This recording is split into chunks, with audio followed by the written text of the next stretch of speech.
What up, crew? It is Magic Monday, and as always, we got to start off with a great quote. This one is by Joshua Marine. It says, "Challenges are what make life interesting, and overcoming them is what makes life meaningful." So if you don't have challenges, you better get some.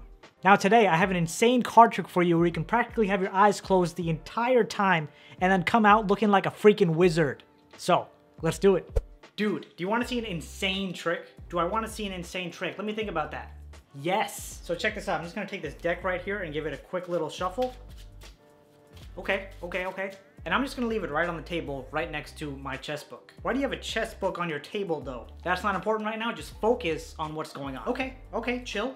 Go ahead and give the deck a complete cut. So you mean like this? Yeah, that's good. Now one more, just to be safe. Very nice. Now, I'm going to close my eyes like this. I want you to take the deck right back in your hand and deal off 3 cards face up from left to right. Easy. Done.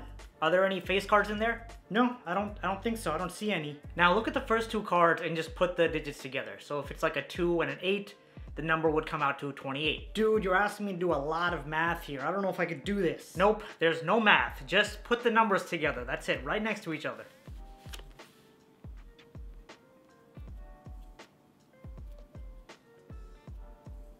Okay, it was a little difficult, but I got it done. Very good. Here's what happens now. You're gonna take that chess book that you asked about earlier and open up to the same page as your number. Yeah, I can do that, but just to let you know, me and books don't have the best relationship. Okay, that's okay. That's not something you have to worry about right now.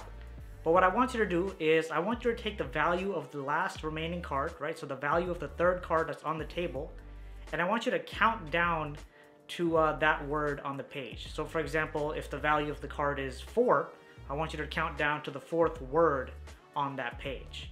And once you've done that, I want you to turn all 3 of those cards over and just place your finger right on the word that you're stopped on. Yo, there's no way you know what this word is. All right, so now I can finally open up my eyes. Now you've covered those cards, you have your word. Let me ask you, does your word start with the letter M? No way. There's no way you know that. Okay, so let's just recap this whole process. The deck was shuffled, it was cut several times, random cards were dealt, and based on the cards that were dealt, we opened to a random page in a book and looked at a random word on that page. And the word that you're pointing to right now is M-O-R-E, more. Alright guys, so I hope you enjoyed that performance. Just a little bit of background on this effect. It's known as Between the Lines by Ted Animan. And there are 2 things that you need for this trick. One is a deck of 52 cards, and another is a book with at least, I'd say, 100 pages. Now getting into the trick, there is a little bit of a setup required for it. So taking the cards right out of the box, you will need to get the deck in a size 7 stack order. Okay, and if you don't know what that is, I'll put a link down to it in the description so you guys can do a bit more research on it. But for the most part, it's a certain order of the deck. So the deck is stacked in a certain order, and size 7 is one of those stacks. Like most tricks, you want to start off by giving the deck a shuffle just to instill in the spectator's mind that the cards are not set up in any way. But of course, you can't give it a regular shuffle, otherwise it would mess up the order, and then you'd be screwed. So I'd recommend learning how to do a full deck false shuffle, and I do have a video on it, but I gotta say it's not too easy to learn, so if you're not comfortable doing that, you can always learn a bunch of false cuts to keep the deck in order. Once the deck has been shuffled, you can put the deck down on the table and instruct the spectator to give the cards a cut, and maybe one more just to be on the safe side. And of course, since this is a size 7 stack, the stack will not be mixed up no matter how many times you give the deck a cut. So you're all good. They can go wild giving the deck a cut if they want. Once the spectator is satisfied by giving the deck a few cuts, you want to either turn around, close your eyes, or actually just do both. That would really improve the impact of this entire effect. So when the spectator is going about doing things, you don't want to be watching any of it. So let's just say you close your eyes now and you instruct the spectator to deal off 3 cards from the top of the deck. So 1, 2, 3. And of course, they're dealing face up from left to right. Once they're done dealing, they let you know and you ask them if there are any face cards in this pile.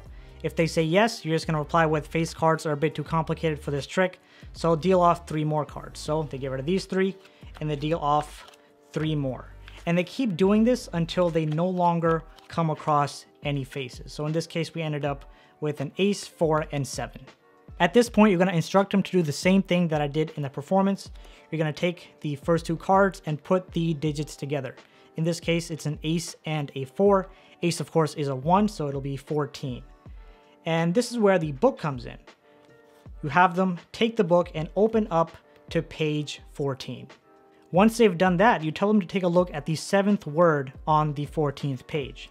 So in this case, it was the exact same as my performance. The 7th word on the 14th page is more. Now you're probably wondering how I actually know what that word is.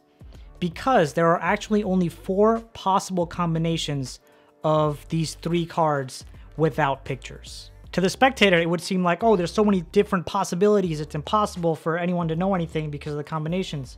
But there are only 4 because of the side step and stack. So let me lay them out for you. The first one, of course, is ace, 4, 7. The second one is 4, 7, and 10.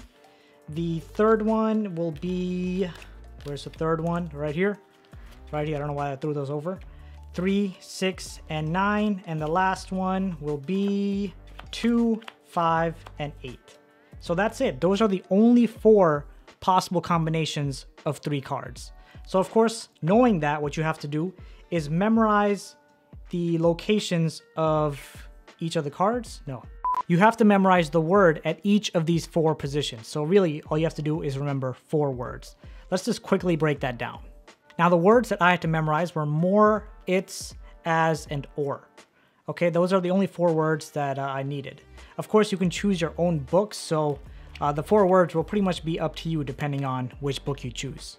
Now that we have the 4 words memorized, how can we figure out which one of these 4 it actually is? Well, let me tell you, if you recall my performance, I told the spectator to point to where that word is. So for example, the first word is more, right? And that was on page 14. Now I know all the even number pages are on the left side of the book, while the odd number pages are on the right side. So if I see them pointing to the left-hand side, I immediately know that it's going to be either more or it's going to be as. So it immediately narrows down my choices. For my performance, you probably remembered that I guessed the first letter of the word. So I would have either had to guess M or A. M for more, A for as. In my case, the word did end up being more, so I was able to just say more. However, if the word was not more, we obviously know that it's the second word, as. So then you really go back and just rethink and make a second guess. But instead of guessing the first letter, you're now going to move on to guessing the last letter. So for example, if I said, is the first letter M, and they tell me no, then I can immediately say, well, the last letter has to be S, right? Of course, as ends in S. So then they'd say yes, and from then on, bam, right there, you can guess their word right on the spot. Their word is as. Of course, this works better for not like 2-letter words, but this seriously is a very, very powerful effect. Really quick, let's just do a recap. The first thing you need is a deck of 52 cards and a book. The deck needs to be in a size step and stack, and you have to memorize the words at page 14, 47, 36, and 25 at the 7th, 10th, 9th, and 8th position.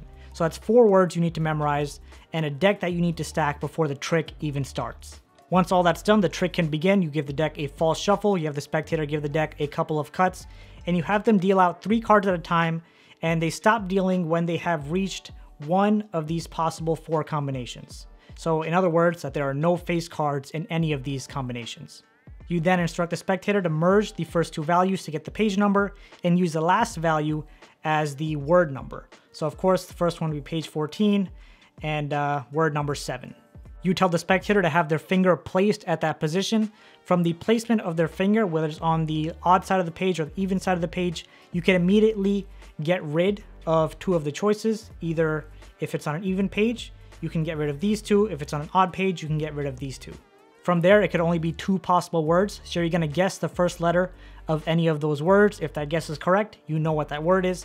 If that guess is incorrect, you still know what the word is because then it would just be the other option. Now I know this trick may seem a little complicated, but it is in fact very simple and straightforward.